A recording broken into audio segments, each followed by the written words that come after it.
Hai, Assalamualaikum dan salam sejahtera. Baik, hari ini kita akan sambung topik asid dan alkali. Tapi hari ini kita nak fokus kepada kaedah lain menguji sifat asid dan alkali serta kegunaan bahan berasid dan beralkali dalam kehidupan. Baik, yang pertama sekali pastikan awak tonton video eksperimen tadi. Barulah awak boleh faham apa yang kita akan buat. Awak tengok, awak tonton, awak tengok. Sebab kita nak buat pun kita tak dapat nak buat kan. Awak boleh juga cuba dekat rumah sendiri. Tapi ni cikgu dah bagi contoh. Contoh video yang kawan awak buat macam mana eksperimen untuk uji sifat asid dan alkali kalau tiada kertas litmus. Digunakan barang-barang yang ada di rumah lah. Ataupun barang-barang yang mudah dicari. Okey, jadi apa yang digunakan? Selain menggunakan kertas litmus, kita juga boleh menggunakan 3 bahan ini untuk menguji sifat asid dan alkali. Jadi kita ada ekstrak kunyit, ekstrak kubis ungu dan ekstrak bunga raya. 3-3 inilah yang digunakan untuk uji sifat asid dan alkali. Tetapi kalau awak lihat daripada eksperimen tadi, dia tak macam kertas litmus. Kalau macam kertas litmus, bila bahan tu asid, dia tukar kertas litmus biru jadi merah. Kemudian kalau bahan tu alkali, dia tukar daripada merah jadi biru. Tapi tak untuk bahan-bahan ini. Dia jadi lain. Kalau awak tengok, nanti kita akan tengok hasil eksperimen yang dilakukan, warna apa yang dia bertukar. Okey? Ni adalah hasil eksperimennya berdasarkan tadilah video yang cikgu bagi. Okey. Bahan yang digunakan adalah jus limau nipis dan larutan soda bikarbonat. Okey, jus limau nipis ni dia bersifat asid. Sebab kalau kita pegang, sentuhan dia perih. Dia perih. Lepas tu, lagi satu dia rasa masam. Kemudian larutan soda bikarbonat ni adalah alkali. Okey, tapi macam mana kita nak tahu? Kita pun uji guna 3 ekstrak ni. Okey, pertama kita uji guna ekstrak kunyit. Okey, putih jernih ni maksudnya warna jus limau nipis tadi. Warna dia putih kan, jernih right? Macam air mineral tu kan, ada jernih. Okey, jadi bila kita campurkan dengan ekstrak kunyit, dia menjadi kuning. Okey, apa pula jadi dengan larutan soda bikarbonat? Okey, warna putih lah. Warna putih, jernih. Tapi kalau kita tambah lagi banyak soda, dia jadi macam putih-putih kapur. Macam tu kan? Okey, jadi bila kita tambah ekstrak kunyit jadi apa? Result dia adalah, keputusannya adalah kuning gelap ataupun keperangan. Dia gelap sikit daripada yang tadi kuning yang dekat jus limau nipis ni.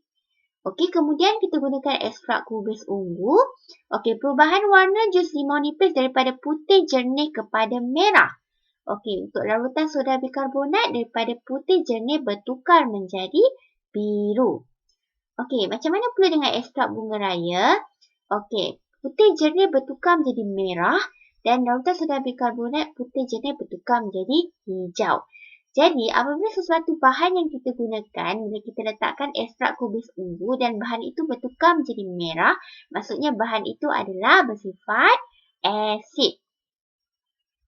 Apabila bahan itu kalau tukar merah, maksudnya dia adalah asid. Tapi bila kita guna ekstrak kubis ungu, bila dia guna larutan soda bikarbonat, endingnya dia jadi biru, maksudnya bahan itu adalah alkali. Okey, boleh faham?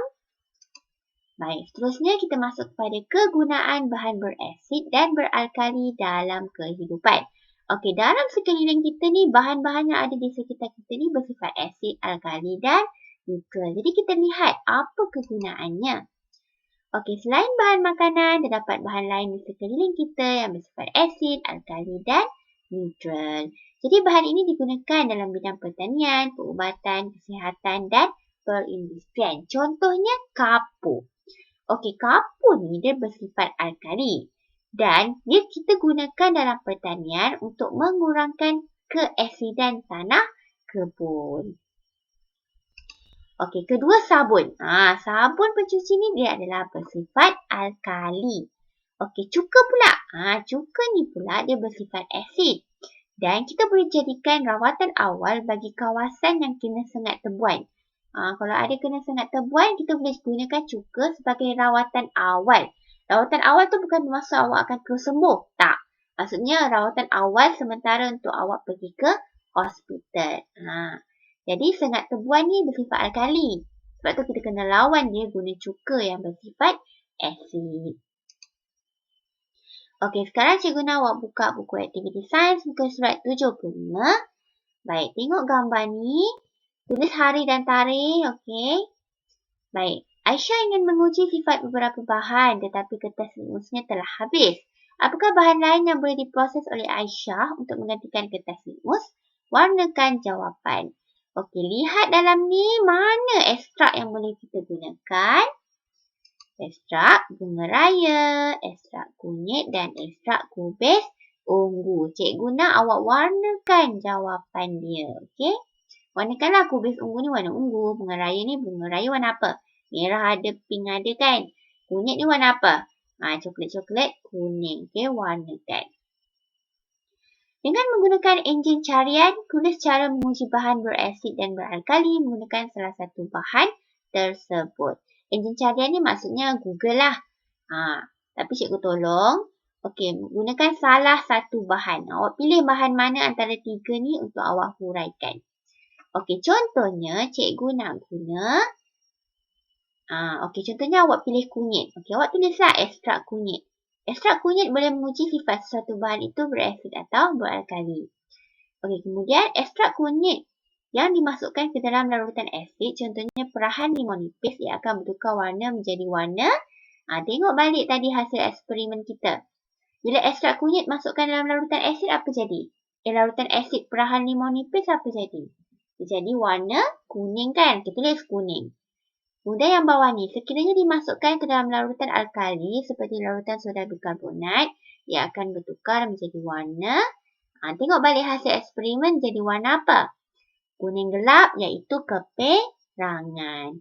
Okey, awak boleh pilih lah. Ikut. Refer balik jadual yang cikgu bagi. Siap ada ni lagi. Apa? Warna, pertukaran warna tadi.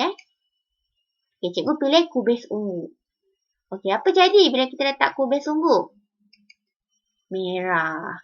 Bahan jus limau nipis. Kalau letak bahan soda bikarbonat, dia jadi warna biru. Okey?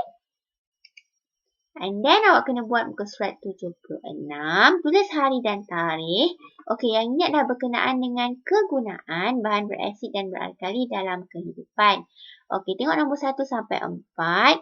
Okey, tengok gambar baru awak boleh jawab soalan. Contoh nombor 1. Yusuf menjaga kesihatan gigi dengan menggunakan. Okey, dia guna apa ni? Ubat gigi. Ubat gigi bersifat apa? Alkali. Okey, sama juga nombor 2, nombor 3, nombor 4. Nombor 2 ni, Pak Rosli menabur apa tu? Kapur. Kapur bersifat apa? Alkali. Ke atas batas tanaman bagi mengurangkan sifat asid pada tanah. Okey, jawab juga soalan nombor 3 dan nombor 4. Lihat gambar dan lengkapkan. Okey, kemudian salin nota muka surat 113 di buku teks nombor 5 sampai nombor 8 dalam buku nota sains masing-masing. Kalau tak ada, awak boleh guna buku kecil ataupun buku kertas dululah untuk awak salin. Okey? Jadi itu sahaja untuk hari ini. Jika ada apa-apa pertanyaan, boleh tanya terus di Telegram. Terima kasih semua dan selamat belajar.